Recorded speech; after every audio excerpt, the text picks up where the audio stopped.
اهلا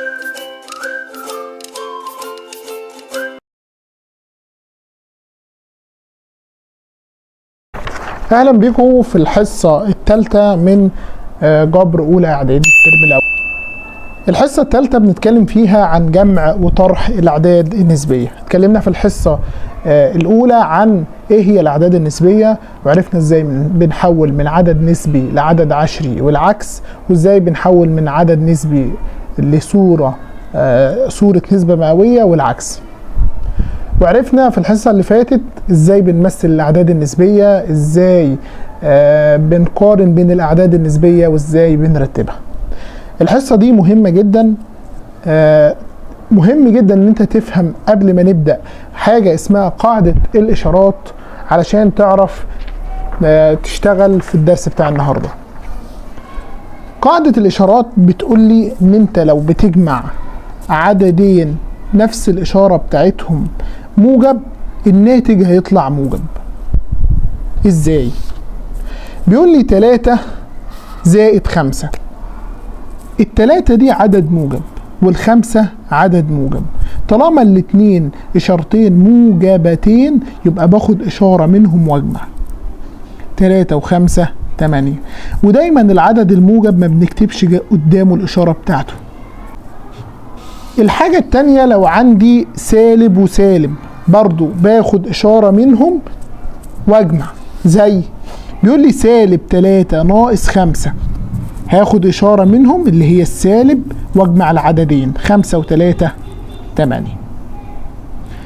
سالب 1 ناقص 7، برضو متفقين العددين في الاشارة، هاخد اشارة منهم واجمع الرقمين. 1 و7 8. رقم 4 بيقول لي 4 زائد 3. الأربعة طالما مش مكتوب قدامها إشارة تبقى موجب. 4 زائد 3 باخد إشارة منهم اللي هي الموجب، واتفقنا إن الموجب ما بيتكتبش. 4 و3 7. رقم 5 بيقول لي سالب 2 ناقص 3، إشارتين زي بعض، آخد إشارة منهم وأجمع. 2 و3 5. طب لو الإشارتين مختلفتين، لو الاشارتين مختلفتين يعني انا هنا عندي سالب 3 زائد 5، ال3 قدامها سالب وال5 قدامها موجب، اشوف مين الرقم اللي اشارته كبيره. الرقم اللي اشارته كبيره ال5 قدامه موجب، يبقى باخدها واطرح الرقمين من بعض. 5 ناقص 3 2. بس احنا اتفقنا ان الموجب دي ما بنكتبهاش. هنا 7 ناقص 2، ال7 قدامها موجب بس ما بيتكتبش، رقمين مختلفين في الإشارة، ببدأ آخد الإشارة بتاعت العدد الكبير اللي هو ال7 اللي إشارته موجب وأطرح. الموجب اتفقنا إن هو ما بيتكتبش. 7 ناقص 2 5. سالب 2 زائد 4، عددين مختلفين في الإشارة، آخد إشارة الكبير وأطرح. مين الكبير؟ الأربعة، إشارته إيه؟ إشارته موجب، يبقى أكتب الموجب، والموجب اتفقنا إن هو ما بيتكتبش، وأطرح العددين. 4 ناقص 2 يبقى 2. هنا بيقول لي سالب 9 زائد 1، عددين إشارتهم مختلفة، آخد إشارة الكبير. الكبير هنا اللي هو الكام؟ ال9، إشارته إيه؟ إشارته سالب، وأقول 9 ناقص 1 8. عددين مختلفين في الإشارة، 6 ناقص 8، مين اللي إشارته كبيرة؟ ال8 اللي هي إيه؟ سالب، أخدها وأطرح الرقمين. 8 ناقص 6 2. بعد كده نبدأ إن إحنا ندخل في الدرس بتاع النهاردة اللي هو عملية الجمع. عملية الجمع ليها حالتين. أول حالة إن أنا أجمع عددين نسبيين ليهم نفس المقام. يعني هنا بيقول لي 2 على 7 زائد 3 على 7، المقامات موحدة. في عملية الجمع ببدأ أشد شرطة الكسر، آخد مقام من الاتنين واجمع البسط الأولاني مع البسط التاني. أقول 2 زائد 3 اللي هو هيساوي 2 و3 5. طب في الحالة التانية بيقول لي 3 على 5 زائد، وأنا فاتح قوس وحاطط فيه سالب، 1 على 5. طالما اشارتين جايين ورا بعض بضربهم في بعض، سالب في موجب بسالب، يعني اكتب كده 3 على 5 ناقص. دايما الاشاره السالب بتكون قويه اقوى من الاشاره الموجب، وانزل 1 على 5. المقامات متوحدة؟ ايوه المقامات موحدة. اخد مقام واقول 3 والاشارة اللي هنا ناقص، يبقى 3 ناقص 1، 3 ناقص 1 2 على الخمسة. دي الحالة الأولى. الحالة التانية إن أنا أجمع عددين نسبيين المقامات بتاعتهم مختلفة. طب المقامات بتاعتهم مختلفة هعمل فيهم إيه؟ من قبل ما نبدأ بنوحد المقامات زي ما احنا اتعودنا. في المثال الأولاني بيقول لي 3 على 8 زائد 1 على 4. لما اجي اوحد المقام دايما ابص على العدد الكبير ال8. هو العدد الكبير ينفع يتقسم على الصغير؟ تعال نجرب. 8 على ال4 فيها الاثنين ده عدد صحيح؟ عدد صحيح ومفيش جنبه كسور، يبقى هاخد ال8 كعدد للاثنين او كمقام للاثنين وابدا اقسم. 8 على ال8 فيها الواحد، واحد في 3 ب3. 8 على ال4 فيها الاثنين، 2 في 1 ب2. كده انا خليت المقامات موحده. اخد مقام منهم واقول 3 زائد 2 5. بيقول لي 4 على 12 زائد سالب 10 على 15. عرفنا طالما في سالب جاي بعد موجب كأنه السالب اقوى من الموجب، فبضرب سالب في موجب بسالب. طب المقامات موحده؟ لا. هل الكبير ينفع يتقسم على الصغير ويدينا عدد صحيح؟ برضو لا. طب الاثنين دول لو جيت دورت في جدول الضرب هلاقي ان هما الاثنين ينفع ان انا اقسم عليهم او العامل المشترك بتاعهم ال60. 60 على ال12 فيها الخمسة، 5 في 4 ب20. هنا 60 على ال15 فيها الأربعة، 4 في 10 ب40. المقامات موحدة. اخد مقام منهم واقول هنا موجب وهنا سالب، عددين مختلفين في الإشارة. أشوف مين اللي إشارته كبيرة؟ ال40 اللي هي سالب، وأقول 40 ناقص 20 ب20. في اختصار؟ أيوة يا مستر في اختصار. أول حاجة هشيل الصفر ده مع الصفر ده، على الاتنين فيها الواحد، 6 على الاتنين فيها ال3 يبقى بيساوي سالب 1 على ال3. بيقول لي هنا 3 وربع زائد سالب 2 وخمس. قبل ما ابدا لازما ارفع الكسر. بنرفع الكسر ازاي؟ اثبت المقام. 3 في 4 ب12، 12 زائد 1 13. طالما سالب وموجب جايين بعض ورا بعض اضربهم، سالب في موجب بالسالب. 2 في 5 اثبت المقام الاول، 2 في 5 ب10، 10 زائد 1 11. هل المقامات موحده؟ لا يا مستر. ابدا انا اوحدهم. الكبير ينفع يتقسم على الصغير؟ لا. طب اضربهم في بعض. 4 في 5 ب20، اكتب ال20 هنا وال20 هنا. اقسم ال20 على ال4 فيها الخمسة، 5 في 13 ب65. اقسم 20 هنا على الخمسة، 20 على الخمسة فيها الأربعة، 4 في 11 ب44 واقول بيساوي. كده المقامات بقت عندي موحدة. اخد مقام منهم واقول 65 ناقص 44 هتطلع ب21. عايزك تجرب ان انت تحل مع نفسك. معاك 5 ثواني، لو احتجت وقت تاني اعمل بوز للفيديو وحل براحتك.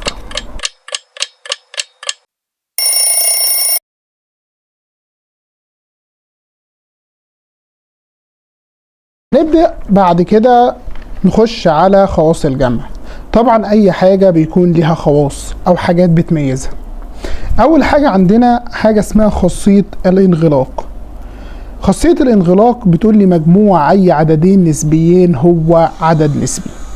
يعني انا عندي 1 على 2 زائد 1 على 3. الواحد على 2 ده عدد نسبي، والواحد على 3 برضو عدد نسبي. الناتج بتاعهم هو عدد نسبي. وعايزك تفتكر خاصية الانغلاق دي بمثال بسيط. عمرك وانت ماشي في الشارع لقيت سمكتين بيتخانقوا مع بعض في الشارع؟ تقول لي لا ما ينفعش. اقول لك امال هيكونوا فين؟ هتقول لي هيكونوا في البحر او في المية. معنى كده ان الاعداد النسبية ناتج جمعهم هيكون عدد نسبي. دي اول خاصية. الخاصية التانية بيقول لي خاصية الابدال. لو انا عندي عددين نسبيين الف وباء، وقلت ان ألف زائد باء هو كأني بقول باء زائد ألف، ينفع أبدل. مثال بيقول لي 1/2 زائد 1/3، الناتج هيطلع 5/6. طب لو قلت 1/3 زائد 1/2 برضو الناتج هيطلع 5/6. معنى كده ان عملية الجمع هي عملية إبدالية. تالت خاصية، خاصية الدمج. لو أنا عندي 3 أعداد ألف وباء وجيم والتلاتة أعداد نسبية، ينفع إن أنا أجمع الألف والباء والناتج اللي يطلع أجمعه مع جيم، أو أجمع الباء والجيم والناتج اللي يطلع أجمعه مع ألف. زي بيقول لي 3/7 زائد 2/7، هنخلص دول الأول مع بعض وبعد كده نجمع عليهم 1/7، الناتج هيطلع عندي 6/7. هياها لما اجمع العددين 2/7 زائد 1/7 وبعد كده اجمع عليهم 3/7. فخاصية الدمج ينفع ان انا اخد شوية اخلصهم مع بعض واجمع عليهم الباقي. رابع خاصية وخاصية مهمة جدا في عملية الجمع هي خاصية وجود محايد جمعي. بيقول لي لو عندي عدد اسمه ألف، وألف ده عدد نسبي، لو زودت عليه الصفر هيديني نفس العدد، كأن الصفر ده طيشة مش موجود. فالمحايد الجمعي في نون هو الصفر، يعني العدد اللي لو انا زودت عليه او عملت معاه اي عملية جمع كأنه مش موجود. لو بيقول لي نص زائد صفر هتطلع بنص. طب 5/7 زائد صفر 5/7، يبقى المحايد الجمعي في نون هو الصفر. خامس خاصية والأخيرة بيقول لي خاصية المعكوس الجمعي. بيقول لي لكل عدد نسبي ألف معكوس جمعي هو العدد النسبي سالب ألف. في المعكوس الجمعي لو مديني رقم المعكوس بتاعه باخد نفس الرقم بس بغير الإشارة، يعني لو موجب بخلي سالب، طب لو سالب بخليه موجب. بيقول لي انا عايز المعكوس الجمعي للعدد 3/4. هو ال3/4 دي اشارته ايه؟ طالما مش مكتوب قدامه اشاره يبقى موجب، معكوسه يبقى سالب 3/4. طب لو جمعت الاتنين مع بعض 3/4 زائد سالب 3/4 هتلاقيهم الاتنين هيطلعوا بصفر، وعرفنا ان الصفر ده هو المحايد الجمعي. ناخد مثال وتطبيق على الجزئيه دي. بيقول لي باستخدام خواص عملية الجمع في نون اوجد ناتج ما يأتي: 6/35 زائد سالب 5/11 زائد 19/35 زائد 10/22. أول لما أبص على المسألة أبدأ أبص على المقامات، لقيت إن في هنا كسرين ليهم نفس المقام، فمعنى كده إن أنا هخليهم مع بعض. يعني أنا أقول 6/35 اجيب دي باشارتها جنبها زائد 19/35، اخد دي ورا انزل دي الاول اللي هي 10/22، واول سالب في موجب بسالب اللي هو 5/11. هحط دول في قوس مع بعضهم. اشمعنى اخترت دول يا مستر جنب بعض؟ لان هم مقاماتهم واحده، فلما اجي اجمعهم هلاقيهم سهلين. هنا المقامات واحده، لا ابدا اوحد المقامات. مين الكبير في المقامات، ال22 ولا ال11؟ ال22. لو قسمت 22 على 11 ينفع؟ ينفع، وهيطلع فيها الاثنين، يبقى ينفع ان انا اوحد المقامات باستخدام المقام الكبير. 22 وهنا 22 على 22 فيها الواحد، 1 في 10 ب10. 22 على 11 فيها الاتنين، 2 في 5 ب10. كل ده بيساوي، انا عايز اجمع، ابص على المقامات موحدة اخد مقام منهم واجمع. 6 زائد 19 هيطلع 25. 10/22 ناقص 10/22 ده العدد وده معكوسه. العدد ومعكوسه لو بجمعهم مع بعض بيديني صفر، واحنا عرفنا ان الصفر ده اسمه محايد جمعي، ودول مع بعض اسمهم معكوس جمعي. 25 على 35 زائد صفر هياها ال 25 على ال 35. عايزك تحاول بنفسك ان انت تحل المسألة دي. هنا بيقول لي 2 على 9 زائد سالب 4 على 9 زائد سالب 3 على 9. سالب وموجب ورا بعض اضربهم في بعض. سالب في موجب بسالب 4 على 9. سالب في موجب بسالب 3 على 9. هل المقامات موحدة؟ ايوه المقامات موحدة، يبقى اخد مقام واحد منهم، مع انهم 3 بس اخد منهم واحد، واقول هنا موجب وهنا سالب. موجب وسالب اطرح واخد اشارة الكبير. الكبير 4 يعني سالب 4 ناقص 2 2. يتفضل عندي هنا سالب 3، اقول له بيساوي المقام 9. سالب وسالب اخد واحدة منهم واجمع 2 و3 5. بعد كده نخش على عملية الطرح. عملية الطرح هياها عملية الجمع لو انت فاهم قاعدة الاشارات كويس جدا. رقم 1 بيقول لي 5 على 8 ناقص 3 على 8. المقامات موحدة يبقى حل على طول، اخد مقام منهم واقول 5 ناقص 3 ب2. في اختصار؟ ايوه في اختصار. على الاتنين، 2 على الاتنين فيها الواحد، 8 على الاتنين فيها الاربعة، يبقى 1 على 4. رقم 2 بيقول لي 3 على 4 ناقص 5 على 6. ابص على المقامات موحده مش موحده، ابص على المقام الكبير 6. ينفع اقسم 6 على الاربعه ويطلع عدد صحيح؟ لا، بس الاتنين العامل المشترك ليهم هو ال 12. لو قسمت 12 على الاربعه فيها التلاتة، التلاتة في 3 ب9. وهنا 12 على الستة فيها الاتنين، 2 في 5 ب10. واقول بيساوي كده. انا وحدت المقامات، اخد مقام منهم واطرح. هنا العدد ده موجب والعدد ده سالب، اشارتين مختلفين، يبقى اخد اشاره الكبير واطرح. الكبير اللي هو 10 اشارته سالب، و10 ناقص 9 1. مساله رقم 3 بيقول لي 5 على 7 ناقص 1. عايزك تركز معايا. ال5 على 7 مقامها كام؟ ال7 ناقص هو الواحد ده. مش ينفع ان انا اقول عليه 5 على 5 او 6 على 6 او 7 على 7؟ ينفع. فانا هقول ان 5 على 7 ناقص، هحول الواحد ده 7 على 7. اشمعنى يا مستر اخترت 7 على 7؟ لان انا لقيت هنا ان المقام 7، فعايز عدد يكون فيه المقام 7 عشان ما اوجعش دماغي واقعد اوحد المقام. اخد مقام منهم. احنا عارفين ان كده كده 7 على 7 فيها الواحد. اخد مقام منهم وابدا اطرح. العدد ده موجب وده سالب، يعني مختلفين في الاشاره.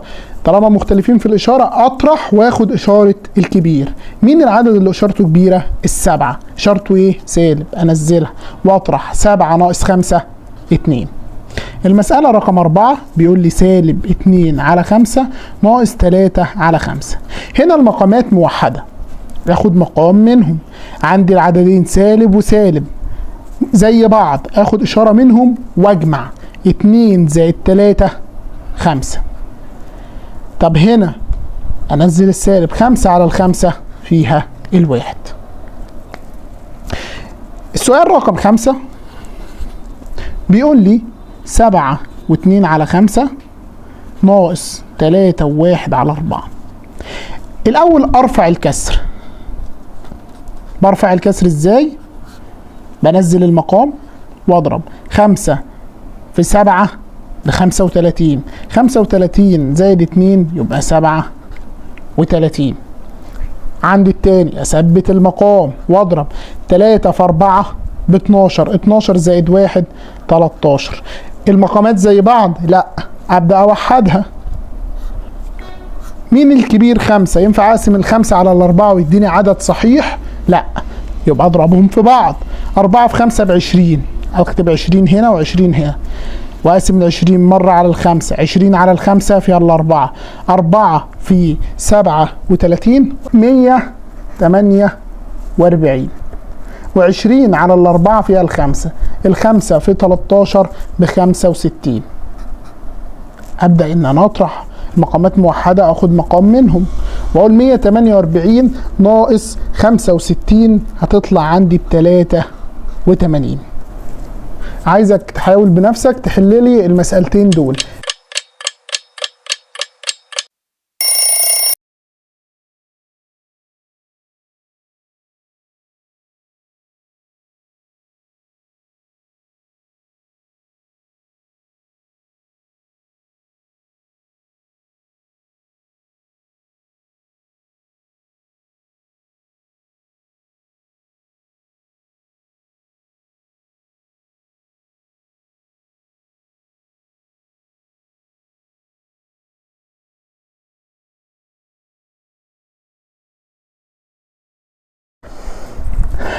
دخلنا على مسائل تانية او نوع جديد من المسائل اسمه مسائل التعويض. بيقول لي لو أ ب3 على 4 وب بسالب 5 على الاتنين وج بنص، فاوجد القيمة العددية لكل منهم. رقم 1 قول له الحل. عايز أ ناقص ب. ورقم 2 عايز أ زائد ب ناقص ج. قول له 1 عايزين أ ناقص ب. أ بكام؟ ب3 على 4. دي اسمها مسائل التعويض، يعني بشيل كل رمز هو مديهولي وبحط قيمته. ناقص هي ب بكام؟ بسالب 5 على 2. قول له بيساوي 3 على 4. سالب في سالب بموجب.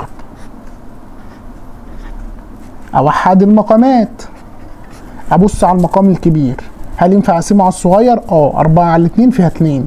الاتنين الناتج اللي طلع عدد صحيح، يبقى اخد 4 هنا و4 هنا.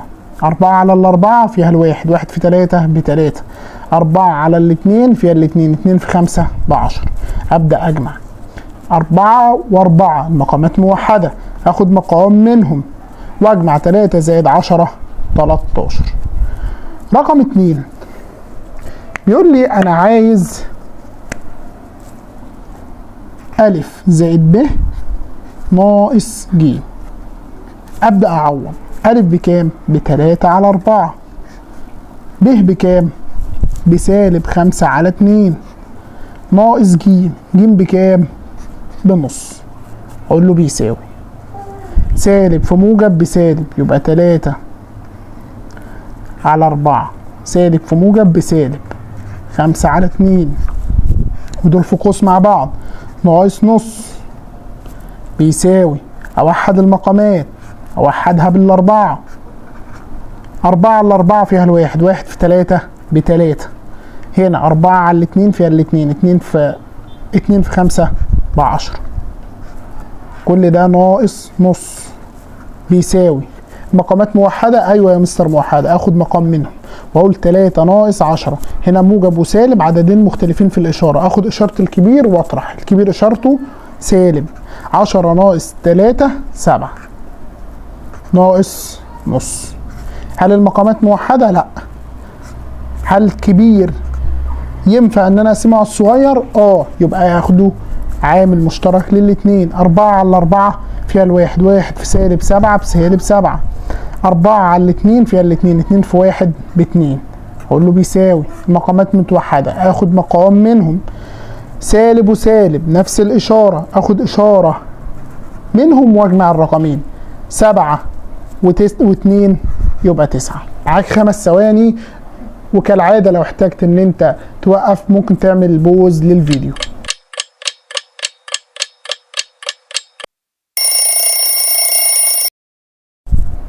هنا بيقول لي س بتساوي نص وص بتساوي سالب 3، سالب 1 على 3 وعين بنص. عايز القيمة العددية. رقم 1 س زائد عين. ماشي، اشيل السين واحط قيمتها. 5 على 6 زائد عين بكام؟ بنص. المقامات مش موحدة، أبدأ أشوف المقام الكبير. 6 ينفع أقسمها على الاتنين؟ أيوة ينفع، يبقى أخده مقام موحد للاتنين وأقسم. 6 على 6 فيها الواحد، 1 في 5 ب5. و6 على الاتنين فيها التلاتة، 3 في 1 ب3. كده أنا وحدت المقامات. ينفع إن أنا أجمع، أخد مقام منهم وهو 5 زائد 3 8. رقم 2 عايز س ناقص ص. س ناقص ص اللي بيساوي الس بكام؟ ب5 على 6 ناقص ص بكام؟ بسالب تلت. يبقى بيساوي 5 على 6. سالب في سالب بموجب 1 على 3. عايز اوحد المقامات اشوف المقام الكبير اللي هو الستة. ينفع يتقسم على الصغير؟ يبقى اخده عامل مشترك للاتنين. 6 على 6 فيها الواحد، 1 في 5 ب5. 6 على 3 فيها الاتنين، 2 في 1 ب2. ابدا اجمع عادي، اخد مقام منهم، و5 زائد 2 7. رقم 3 بيقول لي انا عايز ص زائد ع ناقص س. اقول له ده كله بيساوي ص بكام؟ بسالب تلت، زائد ع بكام؟ بنص، اقفل القوس عليهم، ناقص هي س بكام؟ ب5 على 6. اقول له بيساوي. هل المقامات هنا موحده؟ لا، ابدا اوحدها. طب الكبير ينفع يتقسم على الصغير ويديني عدد صحيح؟ لا، اضربهم في بعض. ادي الكسر الاولاني وادي الكسر الثاني، وانزل السالب اللي هنا. 2 في 3 ب6، يبقى اخد 6 هنا و6 هنا، واقسم 6 على 3 فيها الاتنين، 2 في 1 ب2.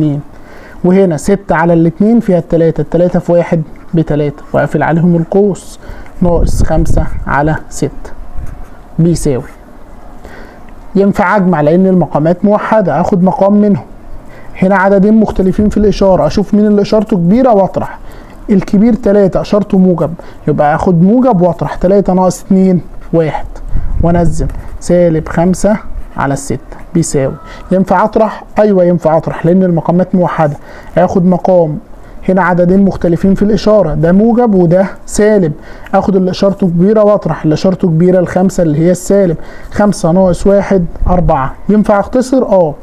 على الاتنين فيها الاتنين، على الاتنين فيها التلاتة، يبقى الناتج النهائي سالب 2 على التلاتة. ده الواجب بتاع حصة النهاردة. اتمنى ان انتوا تحلوه في كشكول الواجب، وهتلاقوه محلول في بداية الحصة القادمة. وزي ما انتوا عارفين احنا معانا كشكولين، كشكول بنحل فيه مع بعض اثناء الحصة، وكشكول بنحل فيه الواجب ونتأكد من حله في الحصة الجاية. اشوفكم على خير.